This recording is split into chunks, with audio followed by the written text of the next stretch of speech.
வணக்கம். இப்போ எங்கே வந்திருக்கோம்னா, சோசியரை நம்ம பார்க்க வந்திருக்கோம். பிரபலமான சோசியர் அவர். ஆன்லைனில் ரொம்ப பிஸியாக இருக்கிறாரு.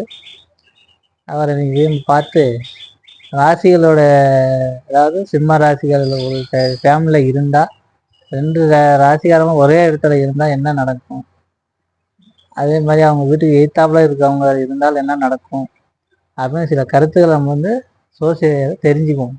வாங்க போகலாம். வணக்கம் சார். வணக்கங்க. பார்க்க ரொம்ப சந்தோஷம் நமக்கு. ஆமாம், நம்ம சேனல்ல பார்த்தீங்கன்னா கொஞ்சம் பிஸி தான், போயிட்டு தான் இருக்கு. டைம் கொடுக்க முடியாம டைம் எடுத்திருக்கோம். சிம்ம ராசி பத்தி கேக்குறீங்க, நம்ம சொல்லிடலாம். பொதுவா சிம்ம ராசின்னு பார்த்தாவே இருக்கிற ராசிகள்லயே சிம்மம் உயர்ந்து நம்ம சொல்லுவோம். காட்டுக்கு ராஜா சிங்கம். இப்போ இந்த 12 ராசிகரத்தை பார்த்தீங்கன்னா ஒவ்வொரு சிம்பிள் கொடுத்துருப்போம். அந்த ஒவ்வொரு சிம்பிளுக்கும் பார்த்தீங்கன்னா எக்கச்சக்கமான கருத்துகள் இருக்கு ஐயா. அதுல ஒவ்வொரு டிராயிங்கும் பார்த்தீங்கன்னா பல்வேறான கருத்தை ஒன்னா இணைச்சுதான் நம்ம இந்த படம் கொடுக்குறோம். இதுல சிம்மத்துக்கு பார்த்தா சிம்மம்னா காட்டுக்கு ராஜா. அப்ப ராசியில எடுத்து பார்க்கும்போது பார்த்தா அந்த ராசிக்கு ஆளுமை திறன் இருக்கும். பொதுவாக சிம்ம ராசி இருக்காங்கன்னா சிம்மம் எப்படி ராஜான்னு சொல்லியாச்சு. ராஜாக்கு என்ன இருக்கணும்? வெற்றி. ரெண்டாவது ஜெயிக்கணும். எல்லாத்தையும் நம்ம தான் ஃபர்ஸ்ட் இருக்கணும். எண்ணங்கள் ஃபர்ஸ்ட் வந்துடும். இப்போ நீங்க சிம்ம ராசின்ட்டீங்க. இந்த சிம்ம ராசின்னாவே பாத்தீங்கன்னா சூரியன் வருவார். ஏன்னா சூரியன்கிறது ராஜா. அப்ப இந்த காட்டுக்கு ராஜா சிங்கம். அப்ப ரெண்டுத்தையும் இணைச்சா நம்ம இந்த சிம்ம ராசியும் சிம்பல் நம்ம கொடுக்குறோம். அதே மாதிரி பாத்தீங்கன்னா இந்த காலபுருஷன்ல 12 ராசியை எடுத்து நம்ம பார்க்கும்போது பாத்தீங்கன்னா காலபுருஷனுக்கு 5ஆம் இடம் சொல்லுவோம். பித்ருன்னு சொல்லணும். இப்ப நீங்க கர்மாதி பண்றீங்க, தவசம் பண்றீங்க, எது பண்ணணும் சூரியன் வச்சு பண்ணுவோம் நம்ம. ஏன்னா சூரியன் தான் ஆதி மூலம், ஆத்மா. அந்த ஆத்மா குறிக்கிறது பார்த்தா இந்த சிம்மம். இதுல சிம்மம், இந்த சிம்மத்துக்கு ஒரே வீட்டுல சிம்மம் இருக்குங்கிறத விட சிம்ம ராசிக்காரங்க ஒருத்தங்க வீட்டுல இருக்காங்கன்னு பாத்துக்கோங்களேன். எய்த்த வீடு எப்படி இருக்கும் நீங்க நல்லா யோசிச்சு பாருங்க. இது மனசுலயே வச்சு யாரும் சொல்றாதீங்க. சிம்ம ராசி வீட்டானா எய்த்த வீடு பார்த்தீங்கன்னா ஒண்ணு காலி கிரவுண்டா இருக்கும், இல்லைன்னா வீடு இடிஞ்சிருக்கும், இல்லைன்னா நோய்வாய்ப்பட்டவனா இருப்பான், இல்ல அந்த வீட்டுல எப்போ சண்டை சச்சரவு இருந்துகிட்டே இருக்கும். நல்லா நீங்க யோசிச்சு பாருங்க. சிம்ம ராசி இருக்க வீட்டுக்கு எய்த்தாலும் ஒண்ணு குப்பைக்குள்ளி இருக்கும். உங்க வாழ்நாள் நல்லா பார்த்துருப்பீங்க, எங்கேயாச்சும் பார்த்துருப்பீங்க. என்னப்பா இப்படி பார்த்தா வீட்டுல சிம்ம ராசிக்காரர் இருக்கும். இதுல பார்க்கும்போது அப்போ சிம்ம ராசி வீடு எல்லாமே இப்படி இருக்குமானா இருக்கிறதுக்கு வாய்ப்புகள் அதிகம். இப்போ ஒரே ஃபேமிலியில 2 பேருக்கும் சிம்ம ராசி இருந்தா எப்படி ஒத்துழைப்பு இருப்பாங்களா, இல்ல சண்டை சச்சரவு இருக்கும் சொல்றீங்க இல்லையா? இப்போ இருக்கிற இடத்துக்கே அப்படி இருக்கு, ஆப்போசிட்டுக்கு அவ்வளவு பவர்னா ஒரு வீட்டுக்குள்ள 2 சிம்மம் இருக்குன்னா ஒரு கத்தியில சரி 2 கத்தி ஒரு உரையில இருக்குமா? இருக்காது. அப்போ கண்டிப்பா சீற்றம் இருக்கும். இப்ப உதாரணம் சொல்றேன் பாருங்களேன். அண்ணன் தம்பி சிம்ம ராசியா இருக்காங்கன்னு வச்சு உங்க கேள்வி அதான் கேட்டீங்க. ஃபர்ஸ்ட் அண்ணன் தம்பி சிம்ம ராசியா இருக்கான்னா 2 பேருக்கும் ஃபர்ஸ்ட் ஈகோ கிளாஸ் இருக்கும்.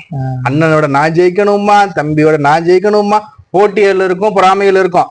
இது ஆக்கப்பூர்வமா இருக்கும். அந்த ஜாதகத்தை எடுத்து பார்க்கும்போது சிம்ம வீடு கெட்டு போக கூடாது. ரெண்டாவது அந்த சிம்மத்துக்கு அதிபதி சொல்லக்கூடிய அந்த சூரிய பகவான் எதுவும் கெட்டு போக கூடாது. அதே மாதிரி சூரியன் அமர்ற அந்த லக்னமும் அதே மாதிரி அவர் அமரக்கூடிய நட்சத்திரமும் கெடாம இருந்துச்சுன்னா அவங்களோட போட்டிகள் பொறாமைகள்லாம் மேன்மேலா இருக்கும். கரைச்சல்கள் இருந்தாலும் விட்டுக்க மாட்டா, நல்லா உயர்வாங்க. இல்லைன்னா அடிப்படை சண்டை தகராறு இருக்கும். அதே மாதிரி கணவன் மனைவி சிம்ம ராசியா இருக்காங்கன்னு வச்சுக்கோங்களேன். இதுல கணவன் கையை விட மனைவி கை தான் ஓங்கி இருக்கும். சில நேரங்கள்ல பாத்தீங்கன்னா கணவன் கை ஓங்கும், ஆனா பல நேரங்களில் மனைவி கை தான் ஓங்கி இருக்கும். இதை நம்ம வீடியோ பாக்குறவங்க கமாண்டைங்க தெரியப்படுத்துங்க. எத்தனை பேர் சிம்ம ராசி கல்யாணம் பண்ணிருக்கீங்களோ, உங்க வாழ்க்கை என்ன சொல்லி நம்ம கமாண்ட்ல கொடுங்க. நம்ம இதை பத்தி நான் அப்புறம் பேசுவோம். ஏன்னா சிம்மங்கிறது அந்த கிளாஸ் இருந்துகிட்டே இருக்கும். கணவன் மனைவி இருந்தாலும் அந்த கை ஓங்கிக்கிட்டே இருக்கும். அதே மாதிரி அப்பா அம்மா சிம்ம ராசின்னு வச்சுக்கோங்களேன். என்ன சொல்லணும்னா, இது என்னப்பா பிள்ளையாப்பா, இது இந்த பிள்ளையவானா பெற்றங்கிற மாதிரி அப்பா பிள்ளைய திட்டுவாரு. புள்ள என்ன சொல்லுவானா, இது என்ன எனக்கு அப்பா, என்ன அப்பா இப்படி சொல்லிட்டு கம்பாரிசன் போய்கிட்டே இருக்கும். அந்த அமரக்கூடிய சூரியன்கிறது நல்ல ஒரு நிலையில இருந்துட்டாங்கன்னா கம்பாரிசன் இருந்தாலும் விட்டுக்க மாட்டாங்க. இந்த அப்பாங்கிறது பிள்ளைய திட்டினாலும் பிள்ளைக்கு வாங்கி செஞ்சுட்டு போயிடுவார். என்ன செய்யணுமோ அந்த பிள்ளைக்கு அப்பா செஞ்சிருவாரு.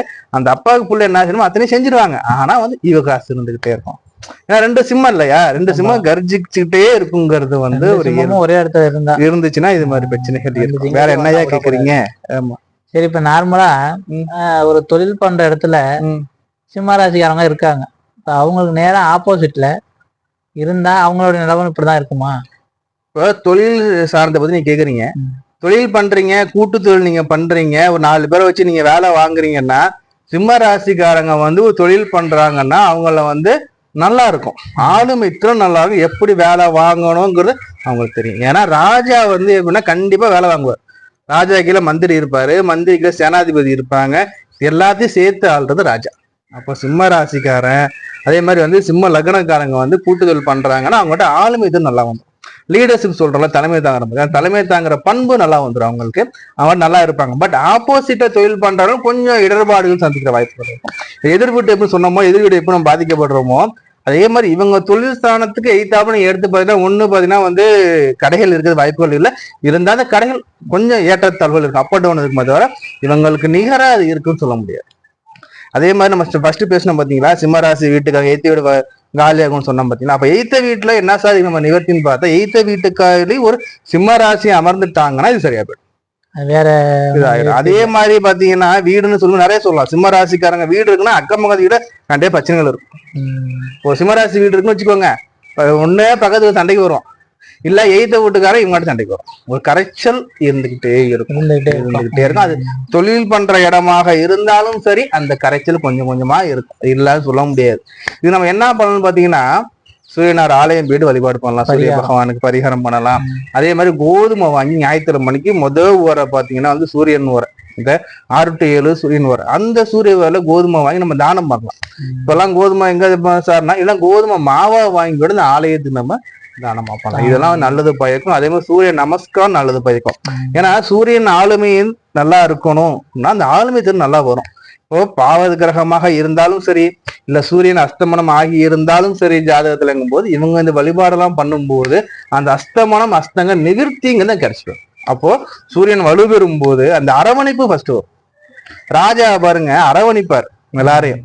சிம்ம ராசிக்கான கடுகடன் தான் பேசுவான், புரியுதா? ஆனா எல்லாரையும் அரவணைப்பான், விட்டுக்க மாட்டான். என் திட்டமா அடுத்த நேரம் பாப்பா நீ தானப்பா என்னன்னு திட்டின வாப்பா. ராஜா அப்படிதான் போன அந்த இயல்புல ஆட்டோமேட்டிக்கா வந்துடும். இது ஒண்ணு. இன்னொன்னு சிம்மராசிக்கான எப்படி நம்ம கவுக்கலான்னு பாத்தீங்கன்னா, புகழ்ந்து பேசினா போதுங்க. புகழ்ச்சியை விரும்பக்கூடிய உங்களை மாதிரி இல்ல, நீங்க பேசி பாருங்க 10 பேர்கிட்ட சிம்மராசி கிட்ட. சிம்மராசி இருக்காங்க காரியம் ஆகணும்னு வச்சுக்கோங்களேன், சபை 4 பேருக்கு முன்னாடி நீ தான் எல்லான்ட்டையும் வச்சுங்களேன், அப்படியே விழுந்துடும் சிம்மராசிக்கா. ஏன்னா இதுதான் நெகட்டிவா நம்ம சொல்லல. ஏன்னா இது வந்து அவங்களுக்கு வந்து ஒரு புகழ்ச்சி பிரியருங்கும் போது அவங்க சிம்மராசிக்காரங்க பாக்குறாங்கன்னா இதை அவங்க வந்து திருத்திப்பாங்க. நம்ம வந்து புகழ்றாங்கன்னா வஞ்ச புகழ்ச்சியா என்னங்கிறது அவங்க உணர்ந்துப்பாங்க. சிம்மம் எவ்வளவு வெரசா இருக்கோ அதுக்கு தகுந்த மாதிரி கூலம். நல்லா பாருங்க, அரசவையில பாத்தீங்கன்னா புலவர்லாம் வருவாங்க, வந்து என்ன பண்ணாங்க சொல்லுங்க, நல்லா அரசனை புகழ்ந்து பாட்டு பண்ணா அள்ளி கொடுத்துருவான். 23 புலியேசின் மாதிரி நீ ஒரு அண்டங்காக்கேன்னு அடிச்சு போட்டுருவான். அது மாதிரி சிம்மராசிக்காரங்க வந்து புகழ் பிரியர்கள். கேள்வி எதுவும் இருக்கா? ஓகே, இதுவரையும் நீங்க நான் கேட்ட கேள்வி கருத்து சூப்பரா சொல்லிருக்கீங்க. உங்க கருத்து ஓகே, ஏத்துக்கிறோம், மக்களும் ஏத்துக்குவாங்க. இப்போ என்னோட கடைசி கேள்வி என்னன்னா, சிம்ம ராசிகள் ஒரே வீட்டுல இருக்கும்போது அவங்களோட உயிருக்கு ஏதாவது பிரச்சனைகள் இருக்குமா? சரியான கேள்விதான், சொல்லிடுவோம். சிம்ம ராசி வந்து ஒரே வீட்டுல 2 பேர் இருந்தாங்கன்னா உயிர் இழப்புக்கெல்லாம் எந்த ஒரு பிரச்சனையும் இல்லை. ஆனா பாதி பேர் இதை வந்து என்னன்னா வந்து ஒரே ராசியில வந்து 2 குழந்தைங்க பிறக்க தப்புங்கிறாங்க. சில வீட்டுல பார்த்தா அப்பாவுக்கும் மகனுக்கும் ஒரே ராசிக்கு பிறக்கதான் செய்யும். அது நம்ம சித்தம் எதுவுமே கிடையாது. அதனால எந்த உயிரிழப்போ எந்த ஒரு பிரிவினையோ வரப்போறது இல்லை. ஏன்னா சிம்மங்கிறதுதான் என்னன்னா ஒரு சண்டை சச்சரவுகள் இருக்குமே தவிர உயிரிழப்புக்கும் எந்த வித பாதிப்பும் வராது. எல்லாத்துக்குமே பரிகாரங்கள் இருக்கு. சுயஜாதக அடிப்படையில நீங்க சிம்ம ராசி சிம்ம லக்னமா ஒரே நட்சத்திரத்துல 10 குழந்தைங்க பிறந்தால் கூட ஒவ்வொரு ராசிக்கும் பார்த்தீங்கன்னா அந்த சிம்மம் அமரக்கூடிய நட்சத்திர பாதங்கள் வேறுபடும். கார்த்திகை நட்சத்திரம் சூரியன் எடுத்து பாத்தீங்கன்னா 4 பாதம் இருக்கும். ராசி ஒன்னாக இருந்தாலும் லக்னங்கள் ஒன்னாக இருந்தாலும் பிறக்கின்ற நேரத்தின் அடிப்படையில அந்த நட்சத்திரம் அமரக்கூடிய இந்த சூரியனோட அந்த பாத வரிசைகள் மாறுபடும். அதே மாதிரி ஏனைய சுப கிரகங்கள் பார்க்கும் போது குரு சுக்கிரன் வலதுபுரை சந்திரன் எல்லாம் சுப கிரகங்கள், இந்த கிரகங்கள் பார்க்கும் போது அந்த கெடுபலங்கிறது மாற்றம். அதே மாதிரி சூரியன் அமர்கின்ற ஸ்தானத்தை பொறுத்து வீடுகளை பொறுத்து நமக்கு வரக்கூடிய கெடுபலங்கள் மாறுபடும். நீங்க பயப்பட வேண்டாம். இது வந்து உயிருக்கு எந்த ஒரு கெடுதலும் நமக்கு வரப்போறது கிடையாது. 2 பேர் சும்மா வீட்டுல வச்சுக்கலாம், நல்லாதான் இருப்பா. கொஞ்சம் சண்டை சச்சரவுகள் போகும் மட்டும் அதை மாற்ற முடியாது. அதுக்கு பரிகாரங்கள் இருக்கு. நான் அடி விட தொடக்கத்திலே சொல்லியிருக்கேன், இந்த பரிகாரத்தை பண்ணாவே போதும் ஐயா. வேற என்னங்க கேக்குறீங்க? ஆல்ரெடி அவங்க 2 பேரும் அனுசரிச்சாலே ஓகே. நம்ம புரிய வைக்க நம்ம கடமை. ஆமா, இப்போ 7 சனி நடக்குதுன்னா புரிஞ்சுக்க மாட்டான். 7 சனி வருதுன்னாவே அவன் வந்து என்னன்னா வந்து நல்லா ஒதுக்கி வச்சிருவாங்க, கெட்டவன் சொல்றது மட்டும் காதுக்கு வந்து தேனா போயும். ஆனா சனி உட்கார்றாரு. அதே மாதிரி இந்த சிம்ம ராசிக்காரங்க இருக்கும்போது அந்த அதிகார தோற்றம் இருக்கும், நாங்கிற ஆணவம் இருக்கும். அப்ப அவங்க எப்படி சொல்லி புரிய வைக்கணுமோ அந்த விதம் நம்ம சொல்லி புரிய வைக்கும்போது அது ஆட்டோமேட்டிக்கா அங்க மாறும். சொல்லுவாங்க இல்லையா, ஆடுற மாட்டை ஆடி கறக்கணும், பாடுற மாட்டை பாடி கறக்குற மாதிரி நம்ம கரெக்டா சொல்லி புரிய வச்சுட்டாவே போதுங்க. ஓகே, இதுவரையும் உங்க கருத்து கேட்டதை மன திருப்தியா இருக்கு. அடுத்து உங்க ஜாதகம் பார்க்கறதுக்கு என்ன கான்டாக்ட் பண்ணணும்? அதாவதுங்க, நம்ம கிட்ட ஜாதகம் பார்க்கணும்னு பார்த்தாங்கன்னா, இப்ப வீடியோல பாக்குறீங்களா, கீழே நம்மளோட நம்பர் இருக்கும். சரி, இந்த நம்பருக்கு நாமளா வாட்ஸ்அப் நம்பர் தான் நம்பருக்கு நம்ம டெக்ஸ்ட் பண்ணி அப்பாயின்மெண்ட் வாங்கிக்க சொல்லுங்க. நம்மகிட்ட ரொம்ப ரொம்ப ரொம்ப கம்மியான ஃபீஸ் தான் வாங்கிட்டு இருக்கோம். அப்பாயின்மெண்ட் வாங்கி தான் பாக்குற மாதிரி இருக்கும். முன்னாடி ஃப்ரீயா இருந்தோம், ஓகே. ரொம்ப பிஸியா போறதால வந்து அப்பாயின்மெண்ட் வாங்கி தான் பாக்குற மாதிரி இருக்கும். அதை மட்டும் பண்ணிக்கோங்க. அப்பாயின்மெண்ட் வாங்கினா ஒரு நாள், அதிகபட்சம் 2 நாள் கேப் இருக்கும். ஒரு நாள் 2 நாள், அதனால பார்த்து சொல்லிடுவோம். அதே மாதிரி வந்து 2 கொஸ்டின் தான், 3 கொஸ்டின் தான், 10 நிமிஷம் தான், 15 நிமிஷம் தான், கணக்கு கிடையாது. உங்களுக்கு என்னென்ன கேள்விகள் இருக்கோ அத்தனை கேள்வி நம்ம பதில் சொல்லிடுவோம். 1000 கேள்விகள் இருக்குனாலும் அந்த அப்பாயின்மெண்ட் டைம்ல பதில் சொல்லிடுவோம். பரிகாரம் நம்ம சொல்லுவோம், அந்த நீங்க தான் போய் கோயில பாடணுமே தவிர நம்ம கிட்ட எந்த சார்ஜும் கிடையாது.